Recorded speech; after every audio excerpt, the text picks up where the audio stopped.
ऑफिसची वेळ सकाळी 10 वाजता, कोर्टसुद्धा 11 वाजता उघडतं, बँकासुद्धा 10च्या नंतर सुरू होतात. पण दुर्दैवानं शेतकऱ्याला थंडी वाजत नाही, शेतकऱ्याला भीतीसुद्धा वाटत नाही. त्याला 11 ते 4 या दरम्यान लाईट सोडली जाते आणि त्याला ड्युटीवरती पाठवलं जातं. साहेब, अगदी म्हणणं तुमचं खरं आहे. शेतकरी लाईट बिल भरत नाही, शेतकरी हे करत नाही, शेतकरी ते करत नाही. अगदी खरं आहे. पण साहेब, कोणतीही कंपनी सांगते की दिवसभर काम केल्यानंतर संध्याकाळी आराम घेतला पाहिजे, कारण की माणसाचं शरीर साथ देऊ शकत नाही. मग मला एक सांगा ना साहेब, प्रत्येक कंपनीतल्या प्रत्येक माणसाला जर हा नियम लागू होतो तर मग शेतकरी माणूस नाही का?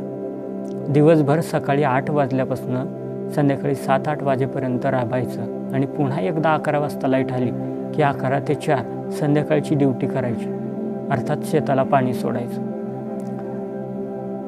शेतकऱ्याला जगणं नाही का? तो माणूस नाही का? आणि एवढं सगळं कष्ट करून सुद्धा, एवढी सगळी मेहनत घेऊन सुद्धा साहेब, तो शेतकरी आजही फाटक्या अवस्थेतच आहे.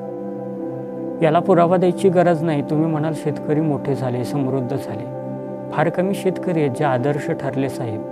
बाकीच्या शेतकऱ्यांच्या आयुष्याच्या चिंध्या झाल्या.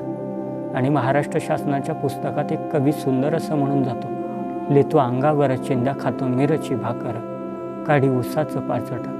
आता परवा जालन्यामध्ये घटना घडली. 3ही भावंड गेले आणि 3 भावंड गेल्यानंतर विहिरीमध्ये करंट उतरला. 3ही भावंड संपले. खरं तर एखादा माणूस गेला तर त्याचं काही वाटत नाही साहेब एवढं, पण ज्या माणसानं 10-15 हजार लोकांना अन्न पुरवलं, तो माणूस गेल्यानंतर तरी इथल्या व्यवस्थेला जाग यायला हवी होती. 2 दिवस निषेध झाला, 2 दिवस या त्या गोष्टी झाल्या, पण पुन्हा ठोस काही निर्णय त्याच्यावरती देण्यात आला नाही. आज हे 3 भाबंड गेले, उद्या आणखी असे भाबंड जातील, संपतील, मरतील आणि शेतकरी सुद्धा संपेल. कुणाला काही घेणं पडलंय?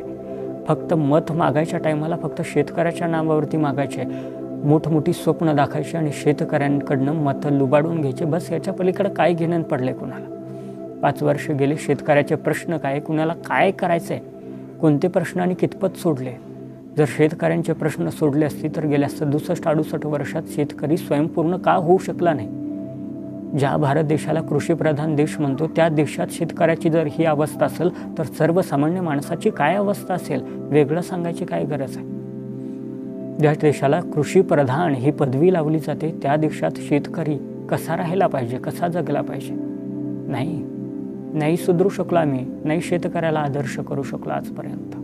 काही बोटावरती मोजणे एवढे शेतकरी सोडले तर बाकी आजही शेतकऱ्यांच्या घरात चूल पेटत नाही. हे गंभीर वास्तव आहे आणि याला जबाबदार शेतकरी नाही, कारण की सकाळी 8 वाजल्यापासून संध्याकाळी 9-10 वाजेपर्यंत शेतकरी वावरात असतो. एवढंच काय तर तुम्ही 11 ते 4 या टायमात लाईट दिल्यानंतर त्या वेळेला सुद्धा शेतकरी वावरात असतो. मेहनतीच्या बाबतीत शेतकरी कमी पडलाच नाही साहेब. कमी पडलीत आपली धोरणं.